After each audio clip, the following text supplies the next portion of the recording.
ആദ്യം വിദ്യാർത്ഥി ഫെഡറേഷനായിരുന്നു. 8ാം ക്ലാസ്സിൽ പഠിക്കും ASF. അത് തുടങ്ങി 17-18 വയസ്സായപ്പോൾ YF, AYFന്റെ സെക്രട്ടറി, പ്രസിഡന്റ്, രക്ഷാധികാരി. 18 വയസ്സിൽ ഏറ്റവും ചെറുപ്പത്തിൽ കമ്മ്യൂണിസ്റ്റ് പാർട്ടിയുടെ മെമ്പർഷിപ്പ് കിട്ടി. പിന്നെ തുടർന്ന് 82 വരെ CPI ഐക്യജനാധിപത്യ മുന്നണിയിലായിരുന്നു. 82-ലാണ് CPI LDF പക്ഷം വരുന്നത്. പിന്നെ അവിടെ നിന്ന് തുടങ്ങി LDFന്റെ കൺവീനർ, ചെയർമാൻ എന്ന നിലകളിലാണ് പ്രവർത്തിച്ചു വന്നത്. എല്ലാ ഇതിലും കൺവീനറോ ചെയർമാനോ എക്സിക്യൂട്ടീവോ അങ്ങോ ആയിരിക്കും പാർട്ടിയിൽ. ഇവിടെ ഒരിക്കൽ മത്സരിച്ച് അവരെ പാർട്ടിയിൽ തോൽപ്പിച്ച്, പിന്നെ അടുത്തൊരു വാർഡിൽ പോയി മത്സരിച്ച് അവർ മൃഗീയ ഭൂരിപക്ഷത്തിൽ ജയിക്കുകയും ചെയ്ത് അവർക്ക് സ്റ്റാൻഡിങ് കമ്മിറ്റി കിട്ടി. HMC മെമ്പറും കൂടി ആയപ്പോൾ അവരോടുള്ള ഇവിടുത്തെ പാർട്ടി നിലവിലുള്ള പാർട്ടി ലീഡർമാർക്ക് അവരോട് ഭയങ്കര ഒരു നാടൻ ഭാഷയിൽ പറഞ്ഞ ഒരു അസൂയ. നമസ്കാരം. നമ്മുടെ നാട്ടിൽ BJP എന്ന് പറയുന്ന രാഷ്ട്രീയ പ്രസ്ഥാനത്തിലേക്ക് ഒരുപാട് ആളുകൾ നിരന്തരമായിട്ട് വന്നുകൊണ്ടിരിക്കുന്ന ഒരു സാഹചര്യമുണ്ട്. ഈ ഒരു സമയത്ത് ഏറ്റവും മുഖ്യമായിട്ട് ഇടതുപക്ഷത്തിൽ നിന്നാണ് ഏറ്റവും കൂടുതൽ ആളുകൾ BJPയിൽ മെമ്പർഷിപ്പ് എടുത്ത് ഓരോ ദിവസവും മുന്നോട്ട് വന്നുകൊണ്ടിരിക്കുന്നത്. ഇപ്പോൾ കഴിഞ്ഞ ഏകദേശം ഒരു 45 വർഷമായിട്ട് CPIയിൽ സജീവ സാന്നിധ്യമായിരുന്ന, അല്ലെങ്കിൽ CPIയുടെ വിവിധ ചുമതലകൾ വഹിച്ചിരുന്ന ബാലസുബ്രഹ്മണ്യൻ എന്ന് പറയുന്ന കൊടുങ്ങല്ലൂർ മുനിസിപ്പാലിറ്റിയിലെ 27ാം വാർഡിൽ ഉള്ള വ്യക്തി BJPയിൽ അംഗത്വം എടുത്ത് മുന്നോട്ട് വന്നിട്ടുണ്ട്. അദ്ദേഹം കുറച്ച് നാളുകളായി. പക്ഷെ എന്തുകൊണ്ടായിരിക്കും അദ്ദേഹം ഈ 45 വർഷം പ്രവർത്തിച്ച പ്രസ്ഥാനം വിട്ട് BJPയിൽ ചേർന്നത് എന്നുള്ളത് നമുക്ക് അദ്ദേഹത്തോട് തന്നെ ചോദിച്ച് മനസ്സിലാക്കാം. ചേട്ടാ നമസ്കാരം. നമസ്കാരം. ചേട്ടാ പേര് ബാലസുബ്രഹ്മണ്യൻ. ഓക്കെ. ചേട്ടാ ഈ 45 വർഷമായിട്ട് ഇടതുപക്ഷത്തിൽ വർക്ക് ചെയ്താണല്ലോ. എന്തായിരുന്നു സാഹചര്യം? ആ ഒരു സംഘടന വിട്ട് BJPയുടെ ഒപ്പം മുന്നോട്ട് പോരാനുള്ള കാരണം കൃത്യമായിട്ട് എന്തായിരുന്നു? കമ്മ്യൂണിസ്റ്റ് പാർട്ടി എന്ന് പറയുന്നത് ഇന്ത്യയിൽ ഇല്ലാതെ വരുന്ന ഒരവസ്ഥ. പാർട്ടി മൂല്യച്യുതി സംഭവിച്ചുകൊണ്ടിരിക്കുന്ന കാലഘട്ടമാണ് സമീപകാലത്തുണ്ടായിരിക്കുന്നത്. അപ്പോൾ തീർച്ചയായിട്ടും കമ്മ്യൂണിസ്റ്റ് പാർട്ടികൾക്ക് വളർച്ചയില്ലാത്തൊരവസ്ഥ. അപ്പോൾ നോക്കിയപ്പോൾ കമ്മ്യൂണിസ്റ്റ് പാർട്ടി ഇന്ത്യയിലൊന്നുമില്ലാത്ത സ്ഥിതിയിൽ വന്നു കഴിഞ്ഞപ്പോൾ ഭാരതീയ ജനതാ പാർട്ടിയാണ് ഇന്ത്യയിലെ ഏറ്റവും വലിയ പ്രസ്ഥാനം. അതിൽ പ്രവർത്തിക്കാൻ തീരുമാനിച്ച്. എങ്ങനെയായിരുന്നു ഇതിന് ആദ്യ കാലഘട്ടങ്ങളിൽ എങ്ങനെയാണ് പ്രവർത്തനത്തിന്റെ ഭാഗമായി നിന്നത് ഈ ഇടതുപക്ഷത്തിന്റെ? ആദ്യം വിദ്യാർത്ഥി ഫെഡറേഷനായിരുന്നു. 8ാം ക്ലാസ്സിൽ പഠിക്കും ASF. അത് തുടങ്ങി 17-18 വയസ്സായപ്പോൾ YF, AYFന്റെ സെക്രട്ടറി, പ്രസിഡന്റ്, രക്ഷാധികാരി. 18 വയസ്സിൽ ഏറ്റവും ചെറുപ്പത്തിൽ കമ്മ്യൂണിസ്റ്റ് പാർട്ടിയുടെ മെമ്പർഷിപ്പ് കിട്ടി. പിന്നെ തുടർന്ന് 82 വരെ CPI ഐക്യജനാധിപത്യ മുന്നണിയിലായിരുന്നു. 82-ലാണ് CPI LDF പക്ഷം വരുന്നത്. പിന്നെ അവിടെ നിന്ന് തുടങ്ങി LDFന്റെ കൺവീനർ, ചെയർമാൻ എന്ന നിലകളിലാണ് പ്രവർത്തിച്ചു വന്നത്. എല്ലാ ഇതിലും കൺവീനറോ ചെയർമാനോ എക്സിക്യൂട്ടീവോ അങ്ങോ ആയിരിക്കും പാർട്ടിയിൽ. ഇപ്പോൾ ഈ BJPയുടെ ഒരു പ്രവർത്തന കാര്യങ്ങൾ, കമ്മ്യൂണിസ്റ്റ് പ്രസ്ഥാനവും ഈ BJPയും തമ്മിലുള്ളൊരു പ്രവർത്തന കാര്യങ്ങളൊരു വ്യത്യാസം എന്തായിട്ടാണ് തോന്നിയിട്ടുള്ളത്? എനിക്ക് തോന്നുന്നത് ഇപ്പൊ പണ്ട് കമ്മ്യൂണിസ്റ്റ് പാർട്ടി ചെയ്തതിനേലും നല്ല രീതിയിലാണ് ഇപ്പൊ BJP പ്രവർത്തിക്കുന്നത്. വീട് വീടാന്തരം, ഗൃഹസമ്പർക്കം, അതുപോലെ പാർട്ടി പ്രവർത്തകർക്കുള്ള കൃത്യമായ അറിയിപ്പ്, മുന്നറിയിപ്പ്, പല കാര്യങ്ങളും അവര് കർക്കശമായിട്ട് തന്നെ ഒരേ പാർട്ടി പ്രവർത്തകനെയും അവർ നിരീക്ഷിച്ചിട്ടാണ് അവർ മുന്നോട്ട് പോകുന്നത്.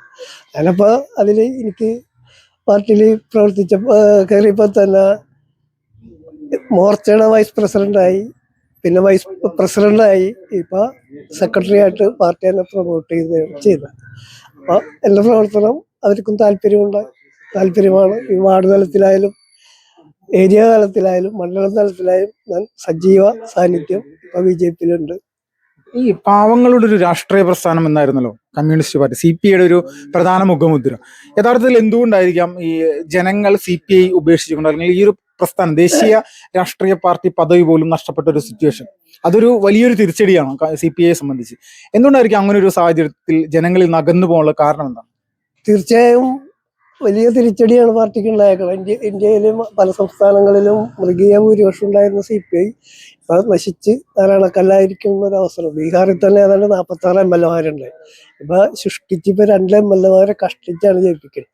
അത് സഖ്യത്തിൽ ആന്ധ്രയില് 26 ഉണ്ടായി, കേരളത്തിൽ 26 MLA-മാരുണ്ടായി. ഇപ്പൊ അതൊക്കെ മാറി കേരളത്തിലാണെങ്കിൽ കഷ്ടിച്ച് കണകുണ മുന്നണിയിൽ നിന്നിട്ട് 17 സീറ്റും, ഐക്യാന്ധ്രയില് 2 സീറ്റാണ് ഇപ്പൊ നിലനിൽക്കുന്നത്. അത്രക്കും തീർന്ന് സംഭവം.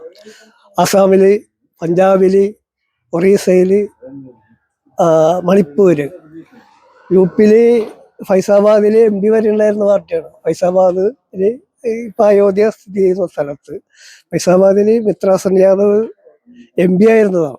ഇപ്പൊ കമ്മ്യൂണിസ്റ്റ് പാർട്ടി ഒന്നും അല്ലാത്തൊരവസ്ഥ. അങ്ങനെയാണ് മൊത്തം. ഇപ്പൊ വെള്ളാപ്പള്ളി സാറ് പറഞ്ഞാല് കമ്മ്യൂണിസ്റ്റ് പാർട്ടിയുടെ വളർച്ച കീഴോട്ടാണ്, പടവലങ്ങ പോലെയാണ്. വെള്ളാപ്പള്ളി സാറ് അത് കറക്റ്റായിട്ടാണ് പറഞ്ഞതെന്നാണ് ഞാൻ ഓർക്കണം.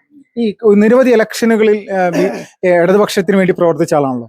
ഈ ഇലക്ഷൻ പ്രവർത്തനങ്ങൾക്ക് BJPയും കമ്മ്യൂണിസ്റ്റ് പാർട്ടിയും തമ്മിലുള്ള ഒരു വ്യത്യാസം എങ്ങനെയാണ്? ഈ പറയുന്ന ഒരു ജയിക്കാനുള്ള തന്ത്രങ്ങൾ മെനയുന്നതിൽ BJP ഇപ്പോഴും ഏതൊരു നിലയിലാണ് എത്തി നിൽക്കുന്നത്? ചേട്ടൻ്റെ ഒരു കാഴ്ചപ്പാടിൽ എങ്ങനെയാണ്? എനിക്ക് തോന്നുന്നു ഇപ്പൊ കമ്മ്യൂണിസ്റ്റ് പാർട്ടി ചെയ്ത പോലെ തന്നെ എനിക്ക് തോന്നുന്നു അതിലും ഉപരിയായിട്ടുള്ള കാഴ്ചപ്പാടുകൾ BJPക്ക് ഉണ്ട്. അത് നേതൃത്വത്തിന്റെ പങ്കാളിത്തത്തോടു കൂടി നേതൃത്വം നമ്മൾക്ക് ഒരേ വാർഡിന് വിഭജിച്ചു തരുന്ന നടപടിക്രമങ്ങൾ അവര് ചിട്ടയായിട്ട് ഓരോ ബൂത്തിലും പ്രവർത്തിക്കുന്നുണ്ട്. അല്ലെങ്കിൽ ഇപ്പൊ VP തിരുത്ത് പോലെ CPIയുടെ കമ്മ്യൂണിസ്റ്റ് പാർട്ടി ശക്തി കേന്ദ്രങ്ങളിൽ അവർക്ക് ഒരിക്കലും കടന്നു വരാൻ പറ്റില്ല. പോരാത്തതിന് ഇവിടെ VK രാജന്റെ തട്ടകമായിരുന്നു. അദ്ദേഹത്തിന്റെ കൈവെള്ളയിലായിരുന്നു VP തിരുത്ത്, Moideen Kattakath, KD Kunjappan സഹാക്കൾ, KR Subhash, അങ്ങനെ 3-4 ആളുകളുടെ തട്ടകമായിരുന്നു ഇവിടെ. അതിൽ നിന്നൊക്കെ വിഭിന്നമായിട്ട് 4-5 ആള് പ്രവർത്തിച്ചാണ് ഇപ്പൊ 400 ചില്ലാനും ആളുകള് അണിനിരന്നേക്കണം. ശക്തമായിട്ട് BJPയിൽ അണിനിരന്നത്. കമ്മ്യൂണിസ്റ്റ് പാർട്ടി എന്ന് പറയുന്നത് ഏതാണ്ട് എനിക്ക് തോന്നുന്നത് ആദ്യകാലത്ത് ഒരു 82 വീടുണ്ടായി. ആ വീടുകൾ ഇപ്പൊ പാർട്ടിന്ന് വലിഞ്ഞ് ഏതാണ്ട് 30-35 വീടില് അവസാനിക്കണം. അവിടെ എന്നെ പോലെ 10-60-65 വയസ്സുള്ള കാരണന്മാര് മാത്രമുള്ള പാർട്ടിയിൽ പിള്ളേരും മക്കളും മരുമക്കളൊക്കെ ഭാര്യമാര് വരെയും BJPക്ക് സപ്പോർട്ട് ചെയ്യുന്ന ഒരു കാലഘട്ടം കൂടി ആണ് കടന്നു പോകുന്നത്. ഇപ്പൊ ചേട്ടന്റെ ഭാര്യ CPIയുടെ ഒരു കൗൺസിലർ കൂടിയായിരുന്നല്ലോ കൊടുങ്ങല്ലൂർ മുനിസിപ്പാലിറ്റിയിൽ. പാർട്ടിയിൽ നിന്ന് വലിയ രീതിയിൽ അവഗണന പല ഘട്ടങ്ങളിലായിട്ട് ഉണ്ടായിട്ടുണ്ടോ? മാനസികമായിട്ടുള്ള പ്രയാസങ്ങളൊക്കെ ഇടതുപക്ഷത്തിൽ നിന്നുണ്ടായിട്ടുണ്ടോ? തീർച്ചയായിട്ടും. അവര് ഇവിടെ ഒരിക്കൽ മത്സരിച്ച് അവരെ പാർട്ടിയിൽ തോൽപ്പിച്ച്, പിന്നെ അടുത്തൊരു വാർഡിൽ പോയി മത്സരിച്ച് അവര് മൃഗീയ ഭൂരിപക്ഷത്തിൽ ജയിക്കുകയും ചെയ്ത് അവർക്ക് സ്റ്റാൻഡിങ് കമ്മിറ്റി കിട്ടി. HMC മെമ്പറും കൂടി ആയപ്പോ അവരോടുള്ള ഇവിടുത്തെ പാർട്ടി നിലവിലുള്ള പാർട്ടി ലീഡർമാർക്ക് അവരോട് ഭയങ്കര ഒരു നാടൻ ഭാഷയിൽ പറഞ്ഞ ഒരു അസൂയ. പ്രോട്ടോകോൾ അനുസരിച്ച് അവർ മുമ്പിൽ വരുമല്ലോ. സ്റ്റാൻഡിങ് കമ്മിറ്റി ആകുമ്പോൾ ഓഫീസ്, ഒരു പരിധി വരെ വാഹന സൗകര്യം, പിന്നെ പ്രോട്ടോകോൾ അനുസരിച്ച് എല്ലാത്തിലും ഒരു വികസന ഒരു റോഡ് പണിതാലും ഒക്കെ അവരുടെ പേര് ലിഖിതമായിരിക്കും, ശിലാലിഖിതത്തിലുണ്ടാവും.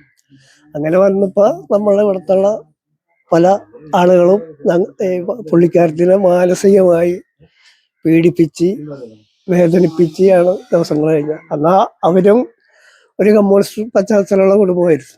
അവരുടെ അച്ഛനും സഹോദരന്മാരൊക്കെ കാഴ്ചപ്പാടുള്ള ആളാണ്. അവര്